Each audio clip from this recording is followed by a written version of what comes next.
Hello. So today we are just going to have a quick discussion video about language levels. So I did not start tracking my time language learning until November 28th, 2021, and I know because it says on one of the apps that I used to use. I am guessing that during 2021 I probably did about 100 hours. Like I would say 2 hours a week is probably a decent estimate, but again, that's totally just pure guesswork. Then I started tracking at the end of 2021 and have done ever since. And so I have right now about 920 hours tracked for Spanish. And yeah, so I definitely have over 1,000 hours total. I do think that I am probably at 1,000 hours of input or very close. Obviously, that is like a big milestone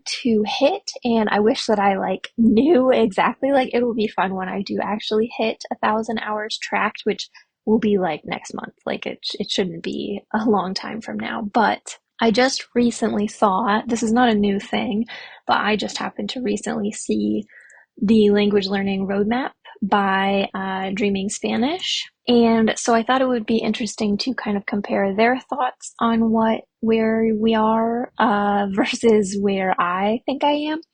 And just as a comparison, the thing that people use a lot of times to talk about language learning time frames is the US State Department estimates for how long it takes them to teach people a language in order to take some kind of foreign service exam or something like that.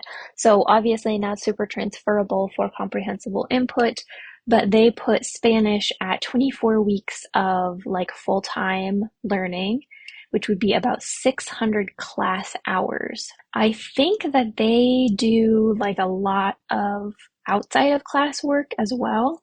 So 600 class hours to reach fluency seems like quite a lot to me. Like that seems like a fairly accurate assessment of how long it would take. Because obviously, I prefer immersion learning, and I do think that it is long-term more effective at getting you close to a native level, and it's a lot more enjoyable to me, but I don't think it's the most efficient learning method if you need results really quickly.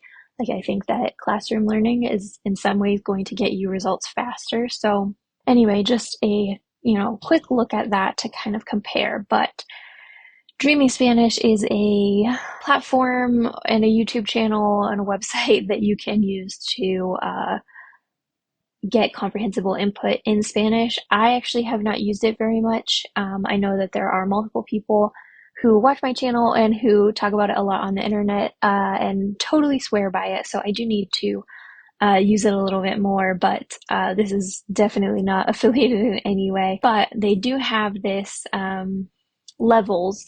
They put all of their content into these levels and then have this sheet of what you can expect to do, what you should work on at each level. And so we have level 1, 0 hours of input.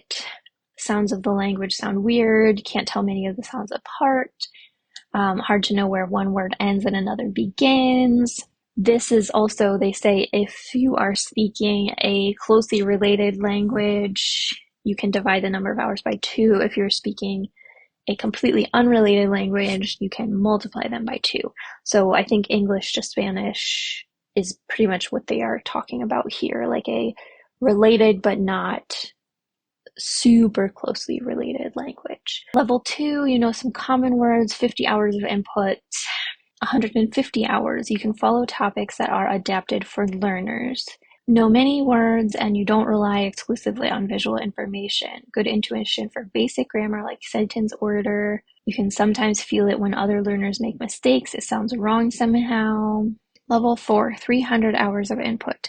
You can understand a person speaking to you patiently. Still miss some words, but the speaker can explain their meaning to you without resorting to translation. You can understand a range of daily topics. If you tried speaking at a store, you could get your point across most of the time.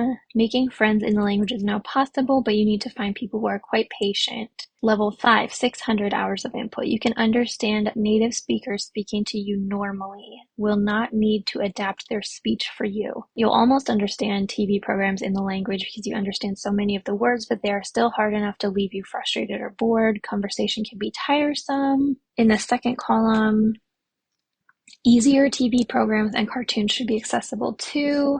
Level 6, 1,000 hours of input. You are comfortable with daily conversation. You are conversationally fluent for daily purposes of living in the country, and you can get by at the bank, the hospital, the post office. You can always manage to get your point across in one way or another, and by now you are already making complex, longer phrases. You can understand TV shows about daily life quite well, 80 to 90%. Lots of reading is also recommended if you want to be literate and if you care about reading. You'll still want to read books that are targeted at elementary school children, although maybe you don't need to stick to the lower grades. Level 7, which is the last level, 1,500 hours of input. You are, for all practical purposes, comparable to a native speaker. You can understand more formal speech and writing, newspapers, novels, or technical texts in your field without effort. You can understand any kind of TV show or movie. Good grasp of the country's pop culture. You speak fluently and effortlessly, and you feel in control of the language. So they also had one other thing that I haven't seen. Let me see if I can find it. Okay, so they show here their kind of recommended activities. So, they have these sets of content to consume, and then media immersion, and then with speakers of the language. So until you get to level 5, they're recommending crosstalk only, which, if you're not familiar, crosstalk is when people just speak to each other in their own language. So I would talk to a Spanish speaker, they would speak in Spanish, I would speak in English, and we would just have the conversation that way. And I think you're allowed to speak in Spanish if you want to, but primarily you're speaking in your own native languages. So they have conversation optional at level 5, but conversation recommended by level 6, which would be the level that I'm supposedly at. In level 5, where it says conversation optional, it says if you try to speak, you can feel a bit like a child, since it will be hard to express abstract concepts and complex thoughts. And then level 6, which is the first one, they say practice conversation, and you can always manage to get your point across in one way or another, and by now you are already making complex, longer phrases. You can start feeling like you are actually thinking about what you want to say and not about how you want to say it. That doesn't seem right to me.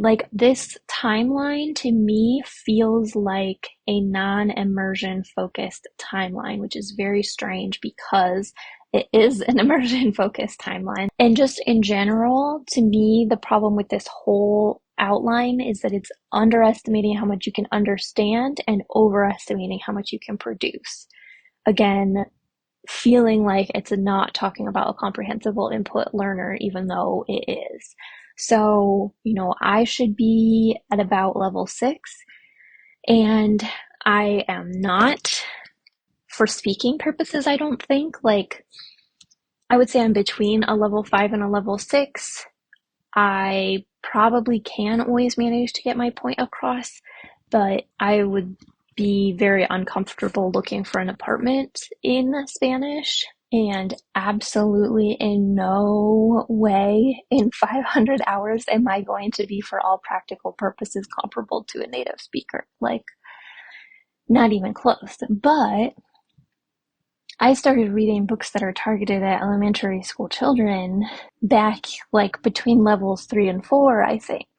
So I know that they recommend waiting to start reading so that you don't ruin your inner voice or whatever. I think if you have the audio and you're reading at the same time, I think that it is great, but that's just probably an ideological difference between me and Dreaming Spanish. But even if you waited to start reading, there's no reason that you would need to be at an elementary school reading level when you can understand 80 to 90% of TV shows about daily life. That just seems like a massive mismatch to me. Granted, I think that your more advanced vocabulary will be lagging far behind if you don't read, unless you listen to audiobooks maybe, because TV doesn't really use the same kind of vocabulary, like descriptive words that a book is going to, because they don't have to, it's television.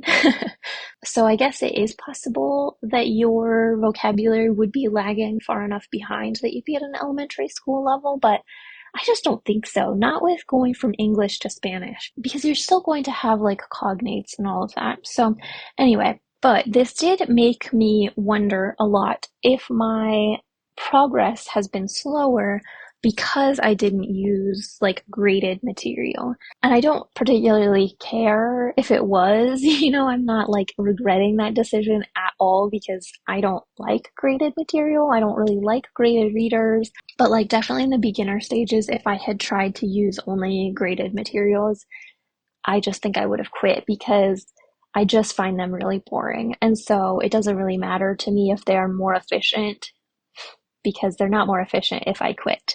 But I do wonder if you do make progress more quickly when you use that targeted material because it is, building your vocabulary very intentionally.